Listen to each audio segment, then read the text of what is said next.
오늘 저는 우리의 싸움은 끝나지 않았다, 그런 제목으로 하나님의 말씀을 전하겠습니다.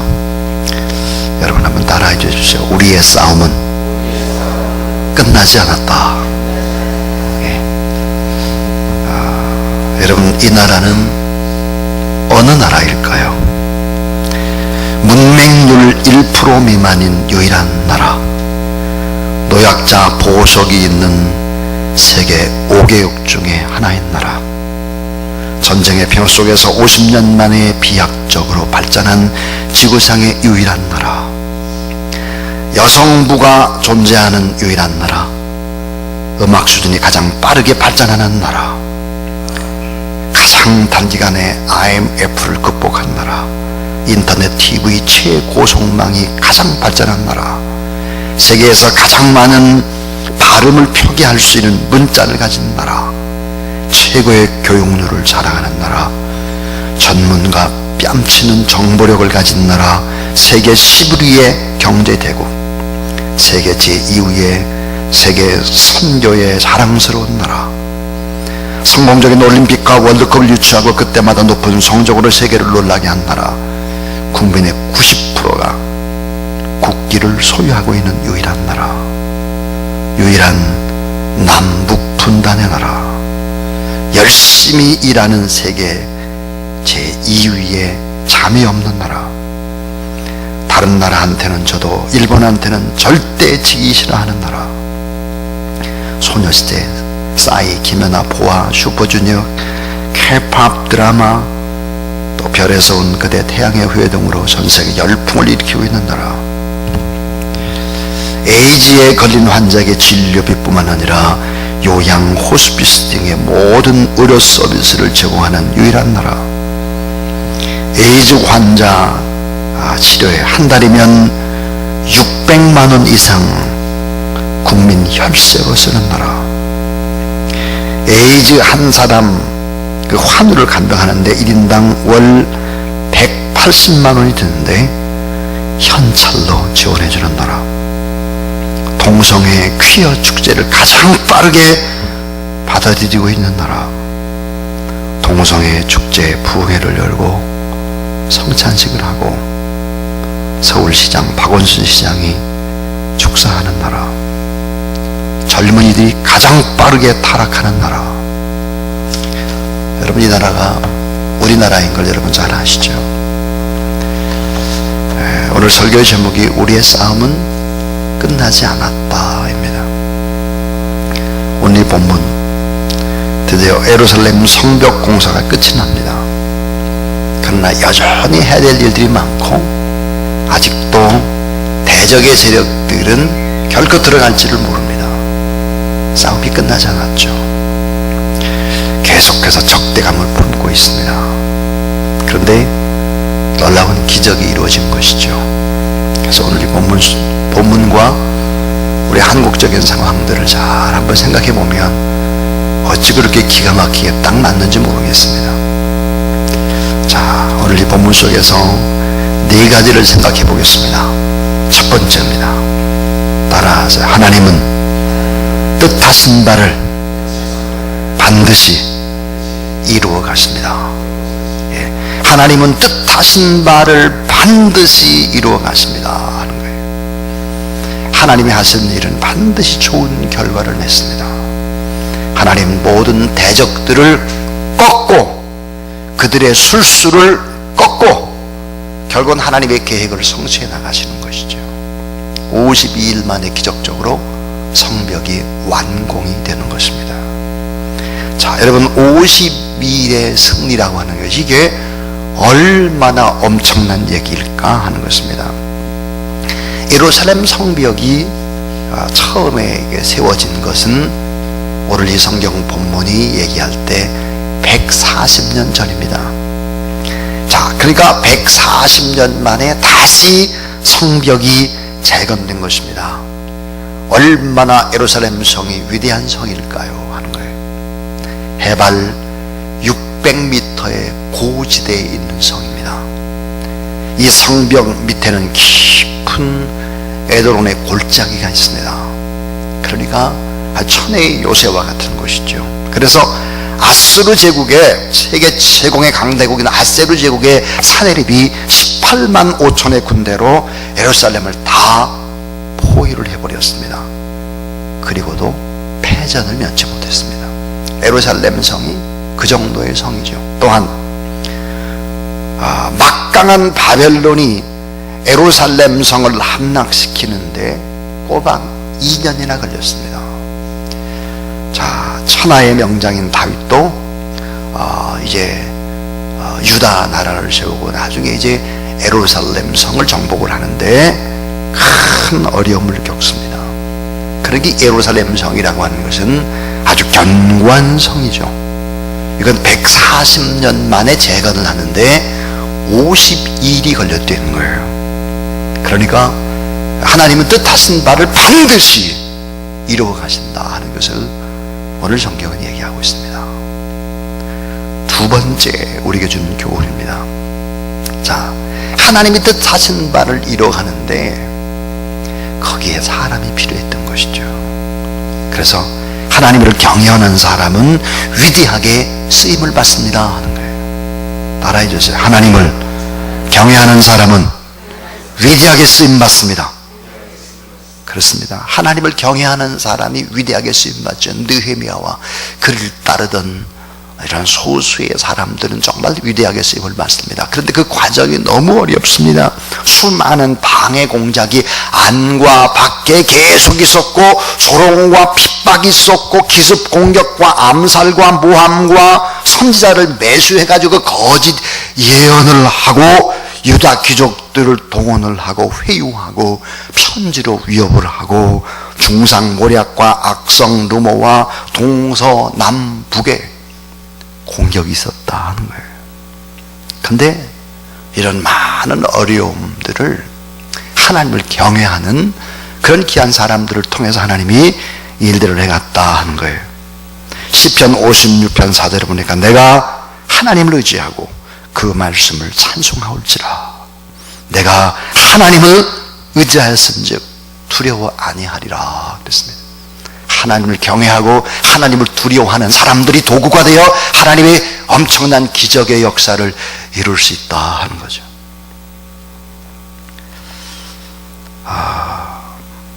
주의 임재 안의 교회라고 하는 책이 있습니다. 예수 전도단에서 나온 책인데 그 책에 보면 다음과 같은 이야기를 인용하고 있습니다.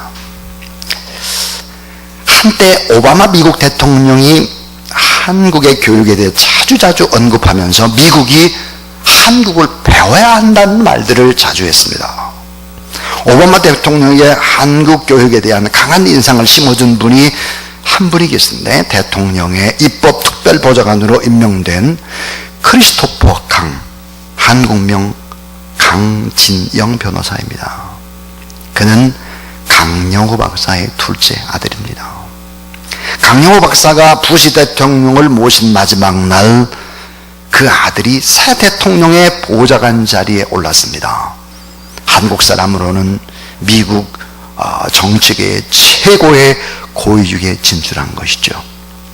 강영호 박사는 14살 때 축구공에 맞아 시력을 잃은 맹인이 됩니다. 그 충격으로 홀어머니가 돌아가시고 소년 가장이 되었던 자신과 또 소녀 가장이었던 누나도 과로로 죽고 죽은 삼남매가 뿔뿔이 남은 삼남매가 뿔뿔이 흩어졌습니다. 아무런 희망이 보이지 않던 그때 소년 강영호는 어머니로부터 물려받은 신앙으로 소망을 품었습니다. 하나님은 자기 형상대로 사람을 만드셨다. 비록 내가 고아에서 맹인이 되었지만 나에게 존귀한 사명을 주셨다. 그는 이 사실을 믿었습니다. 그가 믿으니 하나님이 그를 친히 인도하셨습니다. 그는 맹학교에서 중고등학교 과정을 마치고 연세대학을 졸업한 뒤에 미국으로 유학해서 교육학과 심리학 석사, 교육행정학 박사학위를 받아 한국인 최초의 맹인 박사가 되었습니다.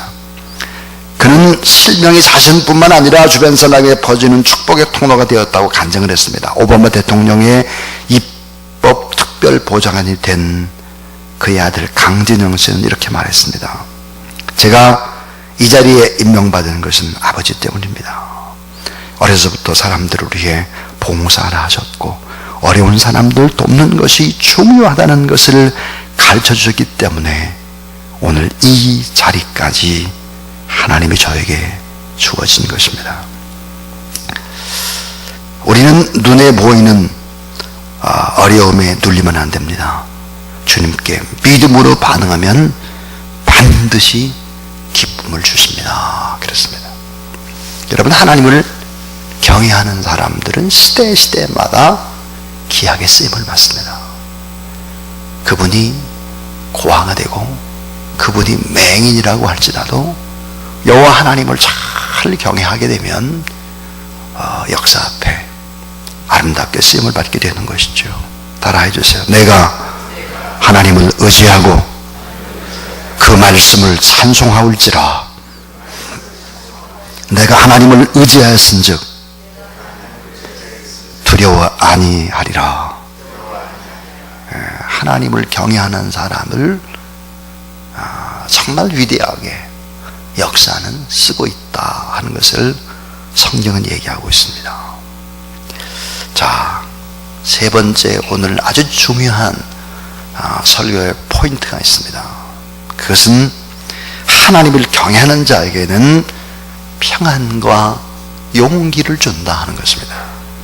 하나님을 경외하는 자에게, 하나님을 두려워하는 자에게는 평안과 용기를 주지만 하나님을 경외하지 않는 자에게는 두려움과 낙심을 준다는 것이 오늘 본문의 아주 중요한 핵심입니다. 자, 하나님을 두려워하게 되어지면 평강과 용기를 줄 뿐만 아니라 사람을 두려워하지 않게 됩니다.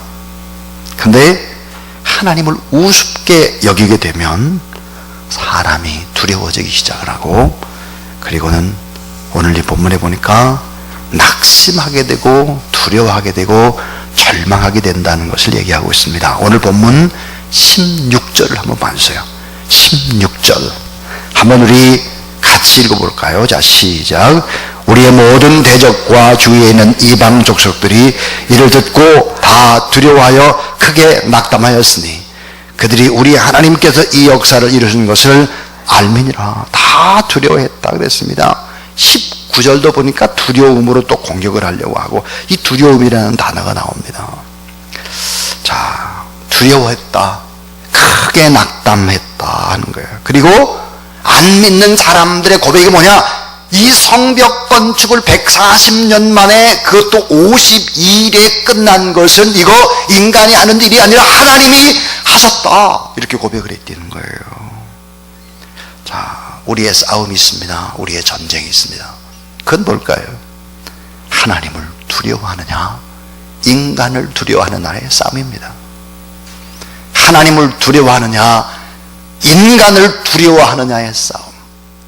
하나님을 두려워하게 되어지면, 하나님을 경외하게 되면 평안과 용기를 얻게 되지만, 하나님을 경외하지 않게 되면 두려움과 낙심과 불안과 절망 속에서 인생을 살아갈 수밖에 없는 거죠. 시편 27편 1절부터 2절에 보니까 여호와는 나의 빛이요 구원이시니 내가 누구를 두려워하리요. 여호와는 내 생명이요 능력이시니 내가 누구를 무서워하리요. 그랬습니다. 따라해 주세요. 성도가 믿음으로 담대히 행할 때 대적들은 결국은 두려워하게 된다 하는 것을 얘기하고 있습니다. 자, 여러분, 세상과 우리가 버치되면 우리는 하나님과 원수가 되는 것입니다. 세상과 버시되면. 18절에 보니까 오늘 본문에 꼭 기록을 해내고 있는 것이 있죠. 그것은 도비야 가문입니다. 가문 가운데 도비야 가문.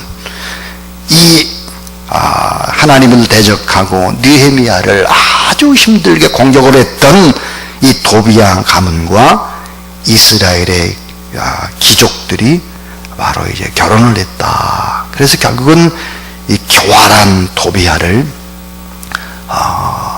이 귀족들이 받아줘가지고 결국은 이건 나중에 보니까 큰 문제가 되는 것입니다. 잘못된 결혼이죠. 잘못된 결혼. 결국은 세상과 벗이되면 하나님의 원수가 되고 훗날에 큰 문제를 일으키게 된다 하는 것입니다. 그래서 우리의 싸움이 있는데 그것은 하나님을 두려워하느냐 인간을 두려워하느냐의 싸움인 것입니다. 하나님을 잘 경외하고 하나님을 두려워하는 그런 여러분의 삶이 될 수 있기를 주님의 이름으로 축원합니다. 오늘 이제 서울시청 광장에서 동성애자들이 퀴어 축제라는 축제를 벌린다고 합니다. 정말 깜짝 놀랄 만한 것이 있습니다.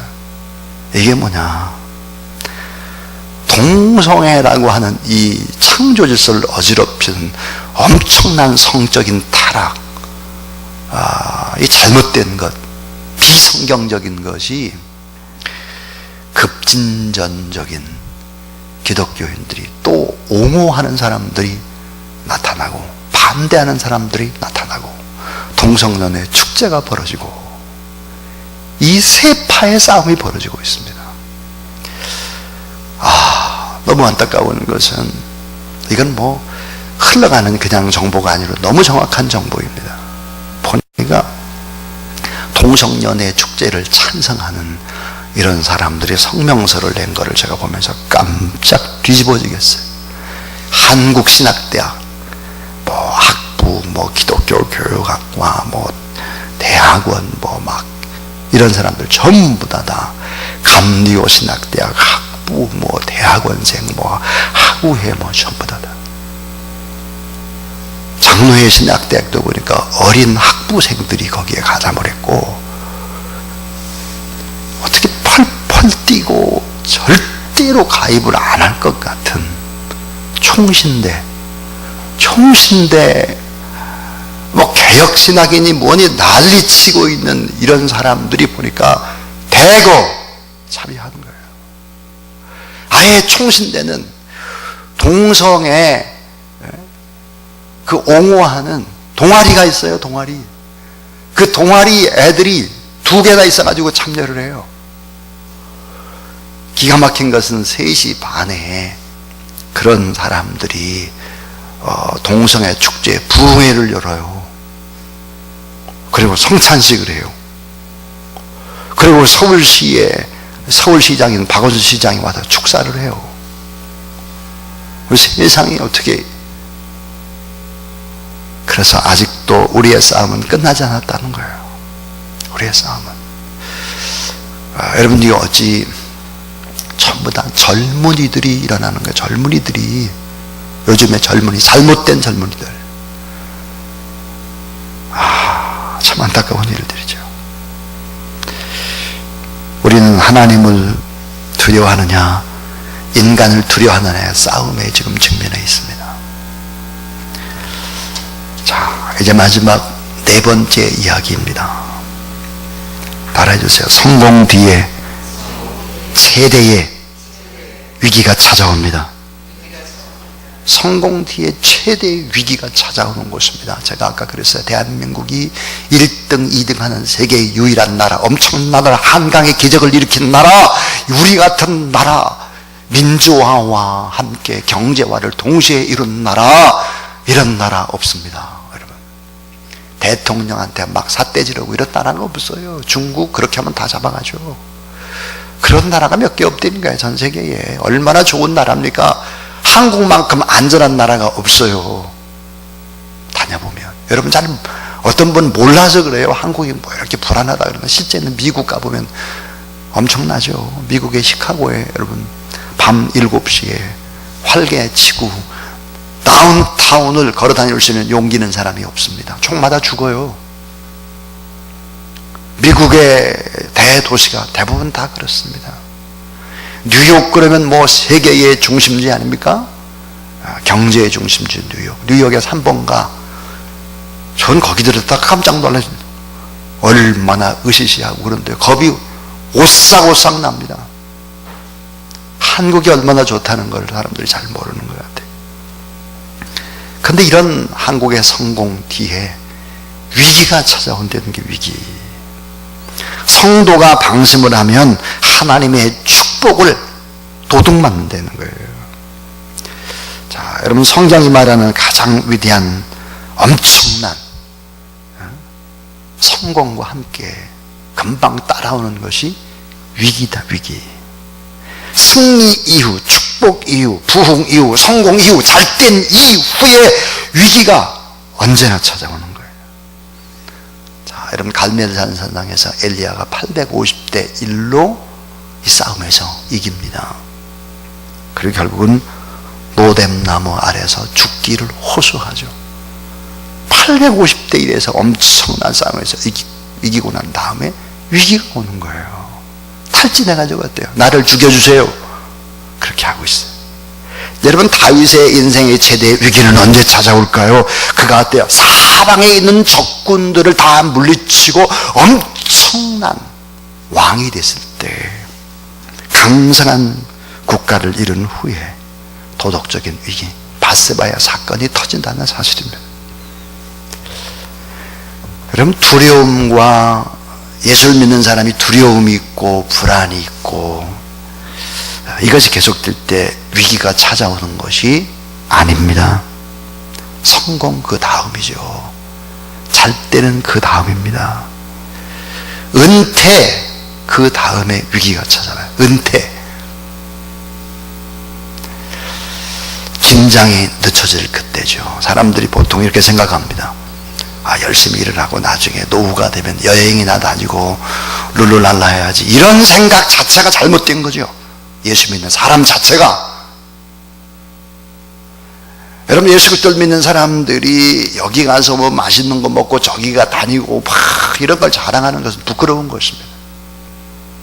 어디 가서 봉사하고 어디 가서 섬기고 어디 가서 고생하라고 땀 흘리고, 이게 진짜 축복이지. 직분자의 중요한 덕목이 뭘까요? 그것은 하나님을 경외하는 경외심과 함께 충성심인 거예요. 경외심과 충성심이 우리에게 있어야 되는 것이죠. 사실 어때요? 모자란 것이 축복이에요. 부족한 것이 축복입니다. 일이 많은 것이 축복이라고. 바쁜 것이 축복이에요. 일이 없어 보세요. 여유가 있어 보세요. 그건 타락인 것입니다. 좋은 것이 아니에요. 성공 뒤에 최대 위기가 찾아오는 것입니다.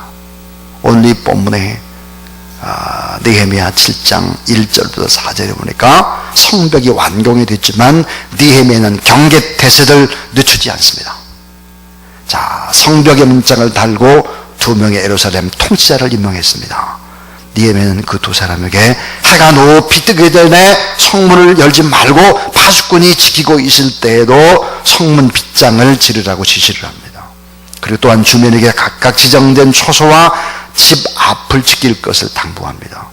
성벽이 세워졌지만 여전히 악한 세력들은 숨어 있지만 고개를 쳐들고 또 공격하기 때문이죠. 우리는 영적인 그런 경계심을 풀어서는 안 된다. 지금 우리가 그럴 때가 아니에요. 지금. 그래서 한 사람의 한 영혼을 구원해냅시다. 오히려 이런 때에 더 영적으로 깨어있고 복음을 증거하고 이런 일들을 해야 한다 하는 것입니다. 오늘 저는 우리의 싸움은 끝나지 않았다라는 제목으로 하나님의 말씀을 전했습니다. 하나님 뜻하신 바를 반드시 이루어 가신다. 140년 만에 초토화됐던 예루살렘 성벽을 다시 세우는데 52년이라는 시간 동안 하나님 뜻하신 바를 이루어 가시더라. 그런데 하나님을 경외하는 사람이 결국은 이런 위대한 역사에 아름답게 쓰임을 받더라. 하나님을 경외하는 자에게는 하나님 평안과 용기를 주고, 하나님을 두려워하지 않는 자에게, 하나님을 경외하지 않는 자, 하나님을 우습게 여기는 자에게 두려움과 결국은 낙심을 주신다. 성공 뒤에 최대 위기가 있기 때문에 긴장감을 늦추지 말고 영적으로 더 깨어있어야 된다 하는 것입니다. 우리의 싸움이 있는데 그 싸움은 하나님을 두려워할 것이냐 사람을 두려워할 것이냐의 싸움이다 하는 것입니다. 오늘도 여러분 하나님을 두려워하면서 하나님께 주신 용기와 하나님께 주신 평안의 힘으로 이 모든 악한 세력들과 싸워서 이겨내는 그런 저와 여러분 우리 모두 다 될 수 있기를 주님의 이름으로 축원합니다.